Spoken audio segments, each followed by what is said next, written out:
Oi pessoal, tudo bem? Hoje eu vou contar para vocês como foi o GP da Espanha de 1986 com vitória de Ayrton Senna e hoje a gente vai tratar da corrida. A primeira coisa interessante que foi observada também pelo Galvão Bueno na transmissão é que o Senna vai à direção do carro do Mansell, ele larga o seu grid mark e vai na direção do carro do Mansell para conversar com o Nigel Mansell. O Mansell já de capacete, balaclava, enfim, já montado no cinto de segurança, e o Ayrton conversando com o Mansell e o Mansell fazendo sinal de positivo a todo tempo. O Galvão diz na transmissão que não sabe o que eles estavam conversando, mas o Bob Harrap, na Grand Prix International, pergunta aos pilotos o que eles estavam conversando ali, e basicamente o Senna diz que era ele dizendo ao Mansell que o Mansell tinha uma corrida inteira pela frente e que ele não precisava tentar ganhar a corrida de maneira maluca na primeira volta, assim como aconteceu no GP do Brasil, assim como aconteceu na Austrália. Enfim, o Senna pedindo para o Mansell ter calma e seguir na posição dele, Mansell, na prova. Não tentar partir que nem um maluco para a primeira posição, e o Mansell levou a pior nas duas oportunidades. Então é o Mansell aí concordando com o Senna, eles meio que fizeram um pacto de não agressão ali na primeira volta. Outra coisa interessante aí que eu queria trazer para vocês é que a Williams usou cobertores de pneus no grid, ok pessoal? Cobertores elétricos de pneus.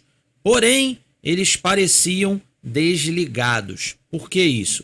Porque não tinha o cabeamento, tá bom pessoal? Então, eles levaram aquecidos e montaram nos carros de Piquet e Mansell e deixaram lá, E obviamente, por não estarem ligados, eles com o tempo iam perdendo temperatura, mas, provavelmente chegaram bem quentes quando foram montados nos carros.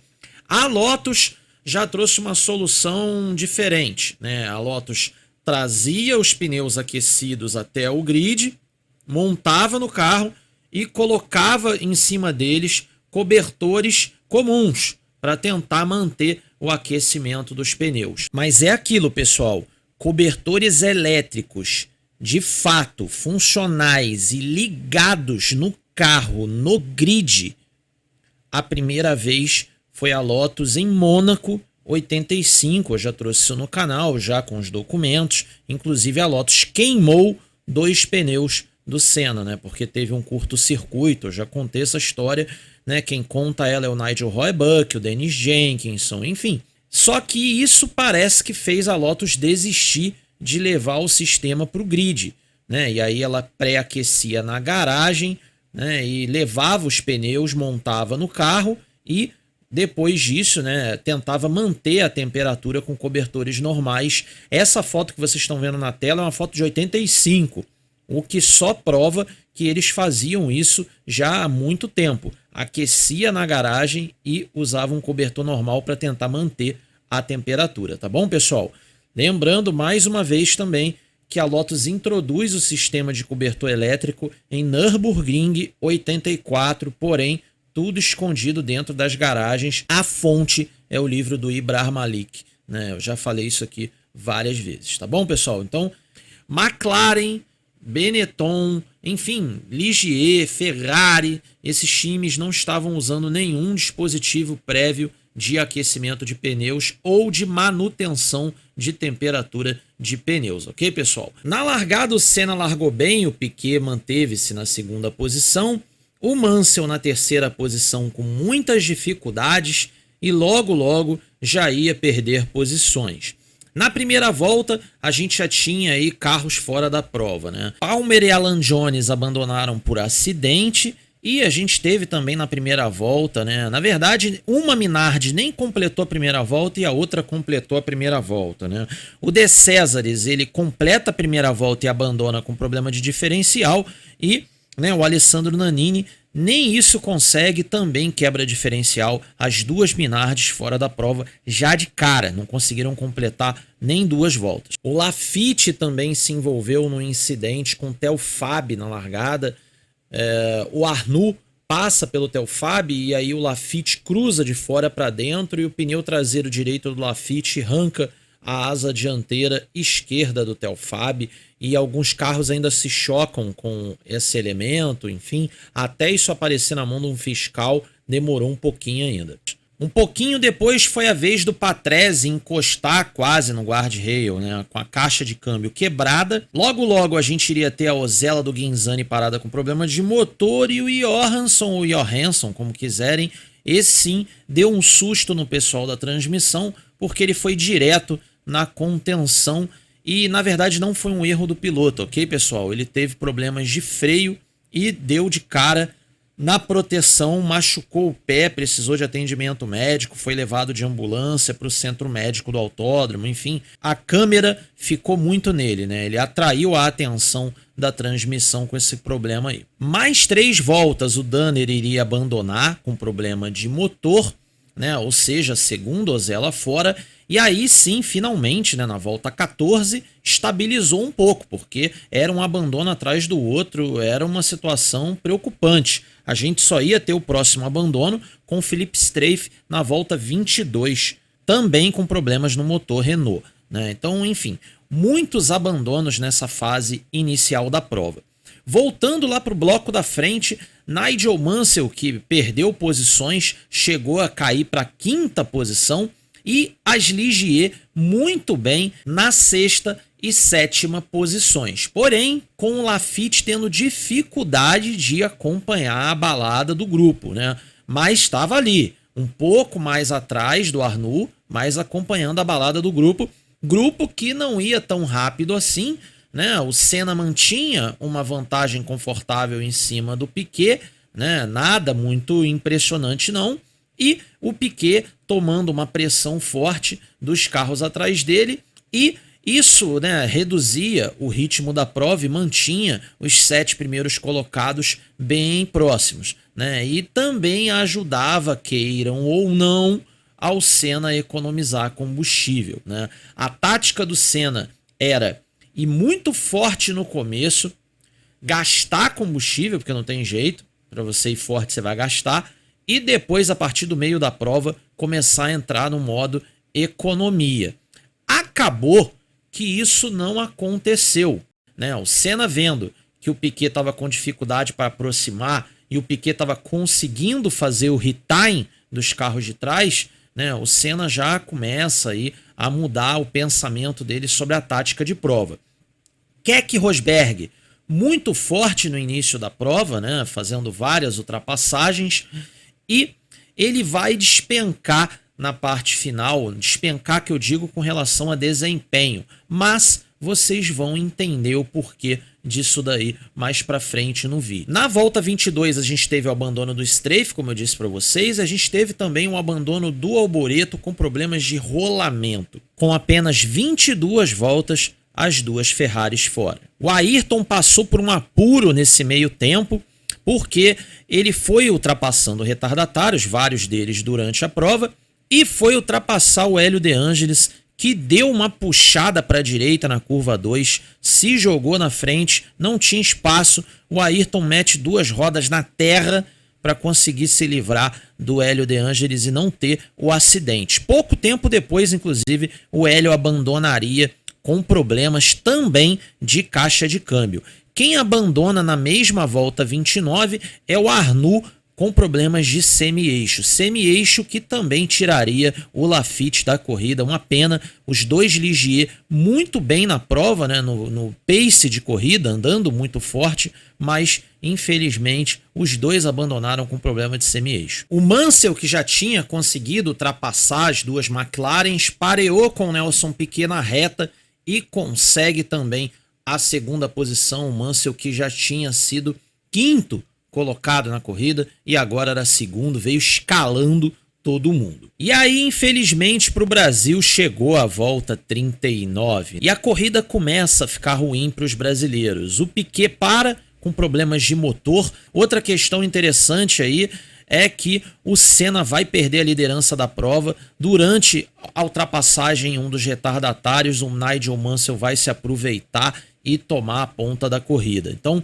foi um momento complicado ali para os brasileiros na prova, né? E só para não deixar passar, na mesma volta 39, a gente teve o abandono do Mark Suter, que fazia uma corrida honesta ali com o seu Arrows, mas infelizmente ele teve problemas e, de novo, a Arrows tendo problemas de sistema de combustível, de vazamento de combustível. Mais uma vez a Arrows tendo o mesmíssimo problema do GP Brasil. E aí foi a vez do Martin Brundle abandonar. Brundle que estava nos pontos mais uma vez.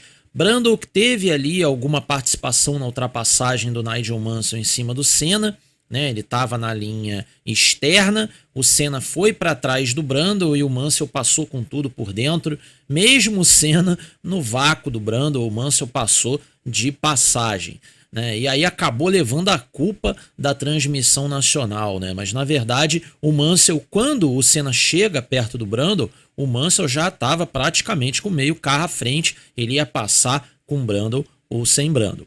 Mas enfim, pouco tempo depois ali, né, o Brundle abandona a prova com problemas no motor Renault, uma pena, porque ele estava nos pontos mais uma vez. Com essa sequência de abandonos, Berger e Johnny Dumfries conseguiram entrar nos pontos. Foi bem impressionante o Dumfries, que largou no meião de bolo, né, no segundo Lotus, e veio ali numa corrida de resistência e já estava na zona de pontuação devido, né, a inúmeros abandonos. O Berger, que também teve uma corrida meio complicada ali de começo, perdeu muitas posições, aliás, as duas Benettons, né, tiveram um começo difícil, mas o Berger se recuperou na prova e também aí já estava na pontuação. Outro piloto que agora sim eu posso falar dele, porque ele está começando a cair de ritmo na prova, é Keke Rosberg. O que aconteceu é que o Rosberg vinha sólido, né, atrás do Nigel Mansell, porém ele começa a cair de ritmo, toma a ultrapassagem do Prost, fica na quarta posição e no final de prova vai tomar uma volta. E perde muito, mas muito desempenho no final. O que aconteceu foi que o computador que calcula o combustível da McLaren do Rosberg ficou completamente maluco e dava para ele que ele estava inúmeras voltas fora no combustível. E ao piloto não restava mais nada senão confiar no equipamento e economizar combustível. Por isso então que vocês veem ele tomando tempo, saindo da briga e se arrastando no final. A corrida dá um tempo com os abandonos a partir da volta 41, lá quando eu disse a vocês que o Brundle quebrou, e a gente vai ter o próximo abandono só na volta 52 com Johnny Dumfries. Ele teve problemas de câmbio. Nesse momento da prova, o Senna tentava buscar a diferença que ele tinha para o Nigel Mansell, diferença essa que já tinha chegado a ficar na casa ali de 4 segundos alto, quase 5, e já estava em 2 e pouco, às vezes 1 segundo alto, né? O Senna tentando tirar a diferença aí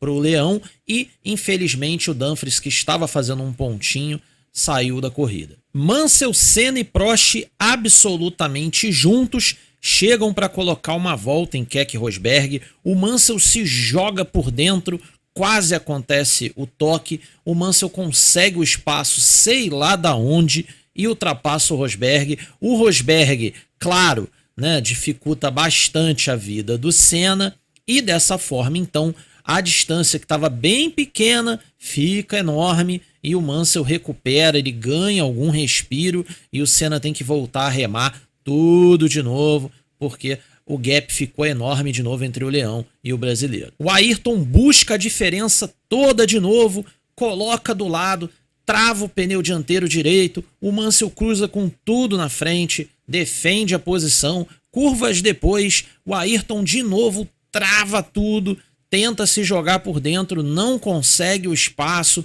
Muito bonita a briga entre Senna e Mansell aí nesse final de prova. E aí o Senna faz a terceira tentativa e ele vem fritando, mas o Mansell não quer nem saber por fora, se joga na frente igual o Ayrton fazia diversas vezes, e o Ayrton percebeu a ação do Mansell, viu que o Mansell ia fazer isso, né? Então o Ayrton tenta ali ser evasivo e evitar o acidente. E aí acontece a ultrapassagem, amigo, e mais raiz do que isso não tem. O Mansell vacila, né? O Senna coloca por dentro, se joga, coloca o pneu dianteiro direito na terra, dá para ver pela câmera de cima. Se você seguir a linha branca, você vê que o pneu direito do Ayrton tá fora da pista. O track limits daquela época era o quão roxos são os seus culhões. Enfim, colocou aí a roda para fora e ultrapassou o Nigel Mansell. Belíssima ultrapassagem do Senna, de novo levando a melhor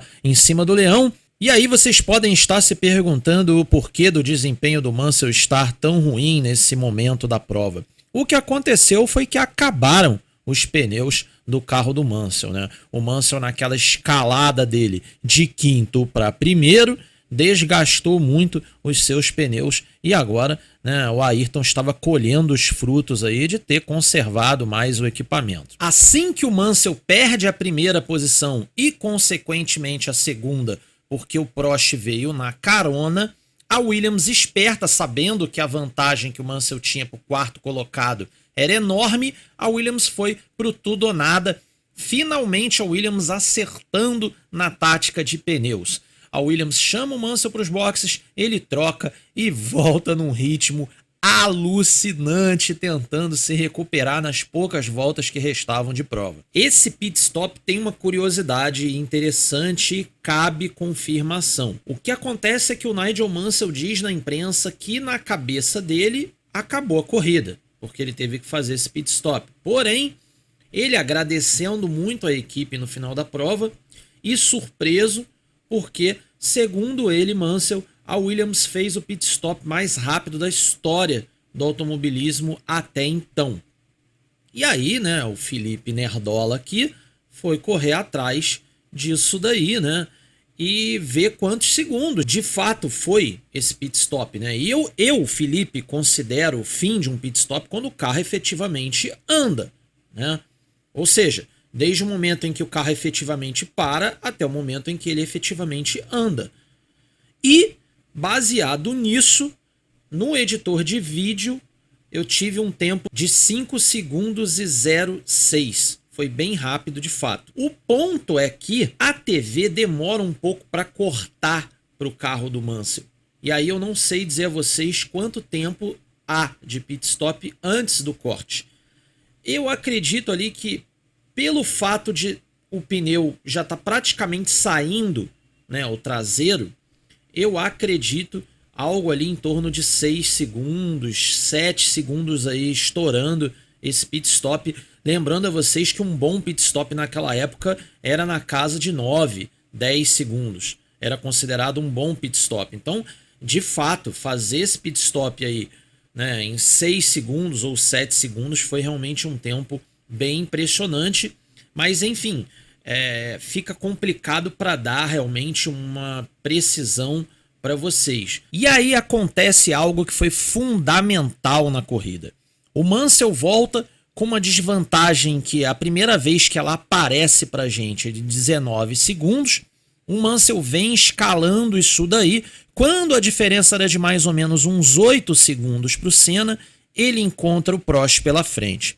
Tenta fazer a ultrapassagem na reta e fica mais de meia volta atrás do francês, e esse tempo que ele fica atrás do Prost é fundamental. Vocês sabem, foi a menor diferença da história da Fórmula 1 até aquele momento, então cada décimo ali era fundamental no final, né? Então o Prost acabou sendo vital aí, porque conseguiu resistir ao ataque do Mansell mais de meia volta. Mas não teve jeito.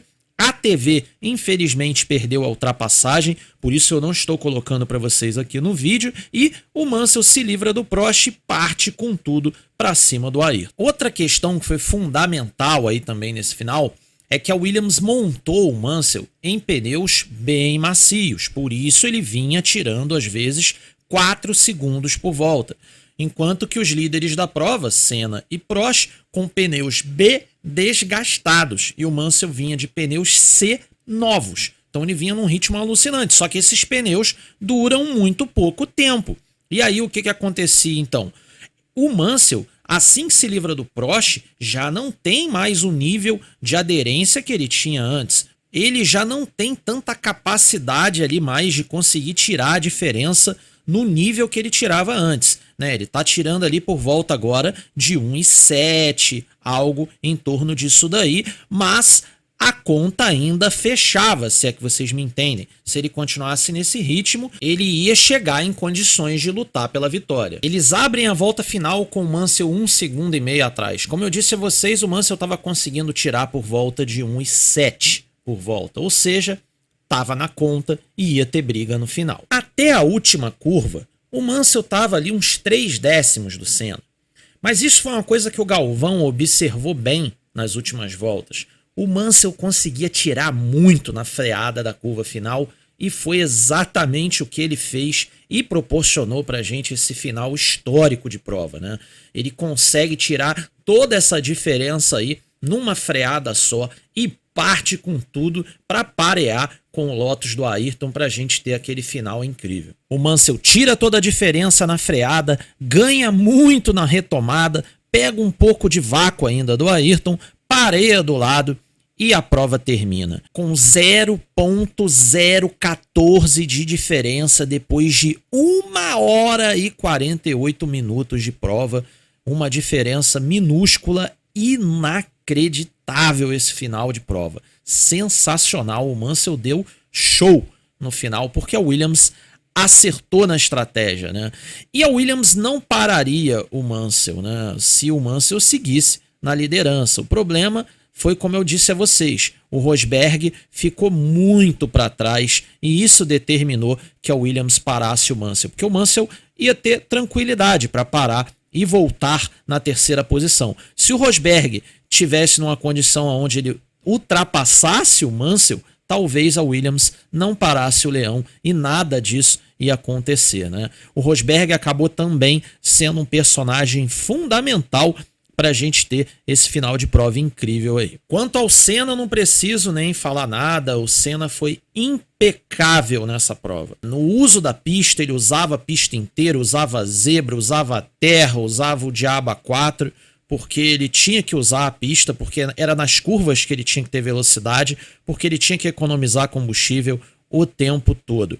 Nesse final, por exemplo, o Ayrton começa a tirar desempenho, sei lá da onde, porque para se defender do Mansell ele consegue virar voltas num ritmo que ele não estava conseguindo virar antes. E ele começa de novo a botar um ritmo mais forte para tentar se defender do Leão e não deixar, obviamente, o Mansell tirar 4 segundos por volta. Então, impressionante também o desempenho do Ayrton. A cada retomada, a traseira da Lotus chacoalhando. Impressionante a capacidade que ele tem de guiar carros com pneus completamente destruídos e ainda assim obter desempenho. E esse foi o GP da Espanha, uma prova onde 8 carros apenas terminaram. E além dos primeiros colocados, Senna, Mansell, Prost e Rosberg, a gente teve também os 2 Benettons marcando pontos, com Theo Fabi na frente do Berger.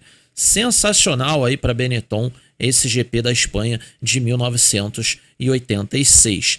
O Senna liderando o campeonato com um primeiro lugar e um segundo lugar. A Benetton, por exemplo, super bem, né? Pontuou nas 2 provas e agora pontuando, né? Com os 2 carros. E a Ferrari segue muito mal e a Brabham também. A McLaren, que não consegue pontuar no Brasil, pontua agora com os 2 carros aqui no GP da Espanha. Rosberg, como eu disse para vocês, chegou na Bacia das Almas achando que não ia conseguir, que ia ficar sem combustível, e quando para a surpresa, o tanque tá bem cheio. O computador deixou ele na mão. Só para vocês terem um número exato, Bob Harrap da Grand Prix International pergunta ao Keck Rosberg e verificado ao final da prova, ele tinha 13 litros ainda de combustível no tanque do carro. Isso para nível de Fórmula 1 é uma eternidade, ok, pessoal? Bom, e como eu faço sempre aqui nas provas do canal, vamos para algumas explicações de coisas que vocês não veem na TV. A primeira coisa é por que o Piquet não ataca o Senna no início da prova. O que aconteceu foi o seguinte: o Piquet, assim que larga com o carro pesado, ele percebe que o setup não tá legal. O carro saía muito de frente, ele viu que se ele atacasse o Ayrton, ele ia destruir os pneus dianteiros e ia ficar fora da prova. Como ele sabia que provavelmente ele teria vantagem do meio para o fim da prova de combustível em relação a Lotus, o Piquet fica numa estratégia de aguardar. Esse era o plano. Aguardar para Lotus perder desempenho e ele começar a ter desempenho. Porém, passado um tempo de prova, o Piquet começa a enfrentar outros problemas, principalmente problemas de câmbio, algumas marchas com dificuldade de entrar, câmbio muito duro. Ele acaba tendo de deixar o Nigel Mansell passar, não tem jeito, ele não consegue se defender do Mansell. Inclusive, o Galvão Bueno percebe isso na corrida. Ele contando os backfires que aconteciam na traseira dos carros, ele percebe que o Piquet reduzia as marchas bem mais lentamente do que o Mansell. O câmbio muito duro. Ele com medo de ter uma quebra de câmbio, então ele vinha tratando o câmbio com bastante cuidado. E aí, umas voltas depois, o motor foi para o espaço. Então, foi uma prova de muitos problemas para o Piquet, que estava tentando desde a largada sobreviver na corrida. O Piquet saiu cedo, porém sem sair rápido demais. O rápido demais aí foi uma brincadeira do jornal O Globo com o Piquet, porque o Piquet foi detido no primeiro dia na Espanha, assim que eles chegaram na Espanha, nas ruas por excesso de velocidade. Enfim, então o jornal brincando aí com o Nelson Piquet, que sai antes aí do fim da prova. Esse foi o tom da corrida do Piquet, uma corrida ali de tentativa de sobrevivência, o que infelizmente não aconteceu. O Rosberg, eu já contei para vocês, teve problemas de combustível. E o Mansell, por que o Mansell cai para a 5ª posição no início da prova? O que aconteceu foi que também teve problemas ali no combustível, só que não era erro de cálculo não, do computador da Honda não. O que aconteceu foi que de fato o Mansell estava consumindo fora do normal e aí ele baixa a pressão do turbo e cai para a 5ª posição conscientemente, segundo ele, para economizar combustível e voltar a tentar atacar mais à frente na corrida. E aí acontece a história que a TV não mostra, porque ela vai para os comerciais e está na capa do vídeo. O que aconteceu foi que eles colocaram Senna, Mansell e Prost e o delegado da corrida num carro aberto para levá-los para o pódio. E aí, amigo, o bicho pegou. Era a mão no gogó um do outro, você me fechou aqui, você me empurrou ali, seu isso, seu aquilo, troca de empurrões, e quando a coisa ia para as vias de fato e eles iam começar a trocar uns supapos, o Prost e o delegado da prova, cada um agarrou um e conseguiu evitar, que começasse ali o Ultimate Fighting em cima do carro em movimento. Ou seja, o bicho pegou. Conclusão da história, o Senna deu entrevistas ao jornal O Globo detonando o Nigel Mansell, dizendo que ele não aprendeu. O Senna revela que no início da prova conversou com o Mansell porque não tinha conversado com o Mansell ainda desde o acidente do GP Brasil. E aí ele pega o jornal O Globo e diz que não custava nada ele tentar ir lá e ver no que ia dar, mas que não teve jeito. O Mansell não mudou nada e, na opinião do Senna, o Mansell continuava se comportando na corrida da mesma maneira de sempre, tentando a ultrapassagem, segundo o Senna, de qualquer maneira, a todo custo. Enfim, um falando muito mal do outro. O Mansell, perguntado pela imprensa britânica, desconversou, dizendo que o Senna foi, aspas, profissional, fecha aspas, toda a corrida. E na imprensa nacional, o Mansell mais ou menos fala isso daí, muda uma coisa ou outra. Aí eu também achei que os jornais estavam tentando achar coisa onde não tinha. A diferença na narrativa é que nos jornais britânicos o Mansell diz que o Senna é um alvo marcado para ele, e que tudo o que o Senna fizer, ele vai dar a resposta à altura. O Mansell prometendo vingança em relação ao Ayrton e dizendo que ele está na mira, é um alvo marcado. Bom, e esse foi o GP da Espanha de 1986, GP histórico, com chegada histórica a terceira vitória de Ayrton Senna na Fórmula 1. Se você tiver gostado do vídeo, deixe seu like, se inscreva no canal. Mais de 30% da nossa audiência não se inscreve no canal e a gente podia estar aí com uma métrica muito maior. Se você já foi inscrito e quiser ser membro, o programa de membros é R$ 4,99 ao mês e é só você entrar lá na aba Seja Membro, na capa do canal, que aí você vai ver tudo lá direitinho. Você tem que estar com a sua conta logada no YouTube, ok? Senão você não vai ter essa opção aparecendo para você. Às vezes eu recebo mensagem de pessoas dizendo: ah, o botão Seja Membro não está aparecendo. É porque você provavelmente não está com a sua conta logada. Tá bom, pessoal? Então é isso. A gente se vê semana que vem, sexta-feira, 7h30 da noite, com o GP de San Marino de 1985. A gente vai começar aí o início dos trabalhos, os práticos, as mudanças nos carros, né? Se houverem mudanças. Enfim, a gente vai trabalhar tudo isso na semana que vem. Então, até lá.